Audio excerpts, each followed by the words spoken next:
Hello guys, how are you. आज हम आपके सामने एक नई वीडियो के साथ में आ रहे हैं।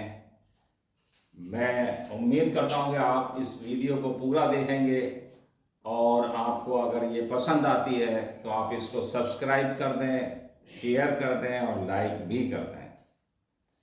तो हम स्टार्ट करते हैं। आज का हमारा टॉपिक है कंपाउंड इंटरेस्ट यानी चक्रवृद्धि ब्याज। हम कंपाउंड इंटरेस्ट को शॉर्ट में सीआई भी कहते हैं, कंपाउंड इंटरेस्ट। इसी तरीके से साधारण ब्याज को हम एसआई यानी सिंपल इंटरेस्ट भी कहते हैं। तो चक्रवृद्धि ब्याज और साधारण ब्याज में अंतर ज्ञात करना ये आज का टॉपिक है। और उसी मेथड से हम सीआई भी ज्ञात कर लेंगे और एसआई भी ज्ञात कर लेंगे और उनके बीच का डिफरेंस भी ज्ञात कर लेंगे। तो सबसे पहले हम चलते हैं क्वेश्चन की तरफ। हमारा आज का पहला क्वेश्चन ये है, ये स्टेप बाय स्टेप हम शुरू करते हैं। पहला क्वेश्चन हमारा ये है कि 10,000 रुपए का 10% वार्षिक दर से 2 वर्ष के सीआई व एसआई में 2 वर्ष के सीआई व एसआई में अंतर बताइए।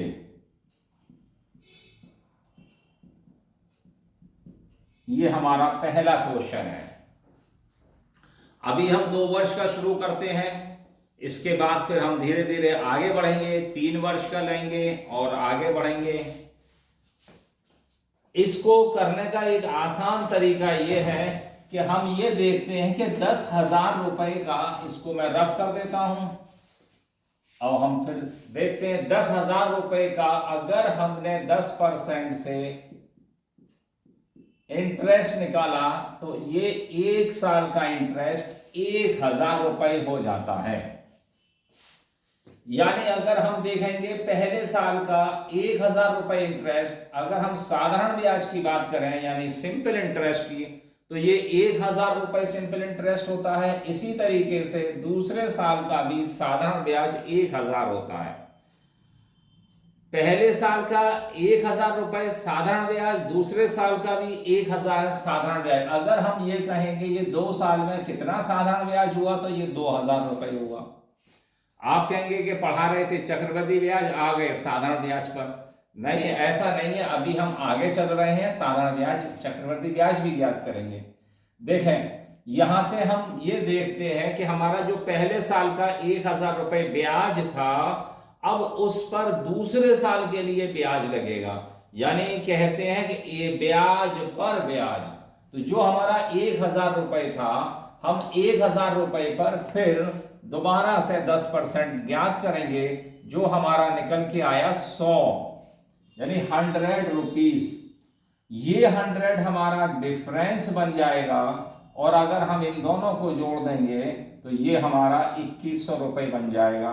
ये हमारा सीआई हुआ, ये हमारा एसआई हुआ, ये सीआई हुआ और ये 100 रुपीज का अंतर हुआ।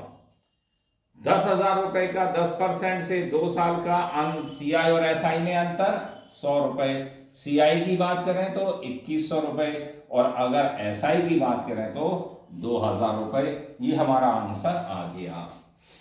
इसी तरीके से एक क्वेश्चन हम और देखते हैं, दूसरे क्वेश्चन की तरफ चलते हैं। सपोज 20,000 रुपए का और 20% से 2 वर्ष के सीआई एसआई और अंतर, सीआई एसआई का अंतर ज्ञात करिए। ये हमारा क्वेश्चन है।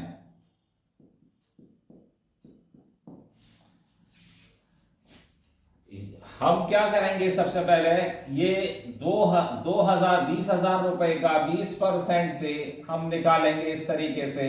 तो ये हमारा 20,000 रुपए का 20% से कितना हो गया, 4,000। अगर हम इसको पेपर पे कैलकुलेट भी नहीं करें तो ये वर्बली निकल आएगा कि पहले साल का ब्याज 4,000 रुपए, दूसरे साल का भी ब्याज 4,000 रुपये। अगर हम इसको ऐड कर दें तो ये 8,000 रुपये हो जाता है।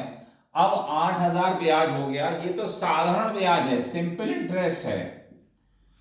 लेकिन हम चक्रवृद्धि ब्याज की तरफ जाएंगे तो जो पहले साल का ब्याज मिला है उस पर भी ब्याज लगेगा, यानी 4,000 रुपये पर 20% का ब्याज लगेगा। तो 20% का हम और निकाल लेते हैं। 4,000 पर 20%, डेट मीन्स 800 रुपीज। 800 हमारा जो है ये ब्याज पर ब्याज हो गया। 8,000 में हमने अगर 800 रुपये जोड़ दिए तो 8,800 रुपये ये हमारा चक्रवृद्धि ब्याज CI हो गया और 8,000 SI हो गया। और ये बीच वाला नंबर हमारा ये अंतर हो गया, दोनों के बीच का अंतर, यानी डिफरेंस अगर पूछा जाए तो 800 रुपये, CI पूछा जाए तो 8,800 रुपये और SI 8,000 रुपये।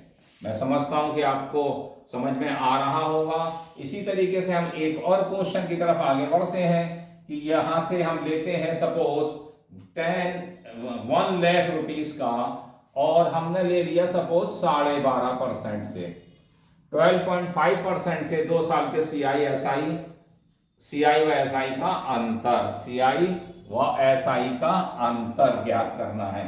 तो सबसे पहले वही कि 1 लाख रुपए पर 12.5% से कितना बैठेगा, तो आप भी जानते हैं 12,500 रुपए। और अगर हम कैलकुलेट करना चाहें तो 1 lakh multiply by 12.5 divided by 100, point हटाएंगे 0 आएगा, 3 0 से 3 0 कैंसिल, यानी 12,500।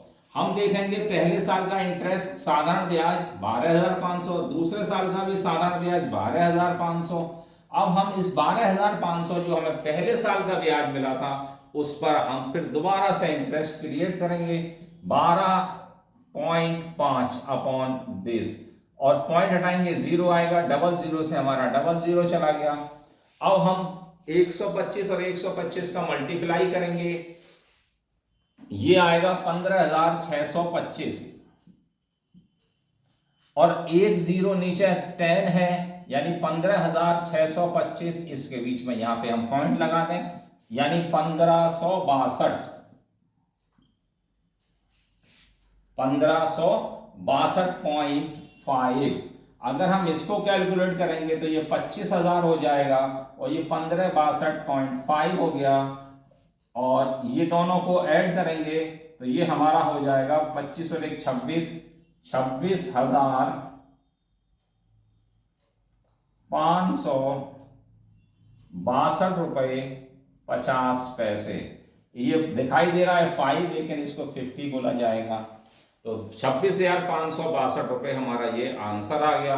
ये पहला वाला हमारा SI है और ये हमारा CI है, और ये इसके बीच का अंतर है। ये तो हो गया 2-2 साल का। अब हम चलते हैं इसके आगे 3 साल के लिए। सपोज हमने कोई फिगर ले ली, जैसे 10,000 का ही लिया, 1 लाख रुपीस का, और हमने 10% से निकाला, और अब हम निकालते हैं 3 साल के लिए। CI भी ज्ञात करना है, SI भी ज्ञात करना है, और उसके बीच का डिफरेंस भी ज्ञात करना है।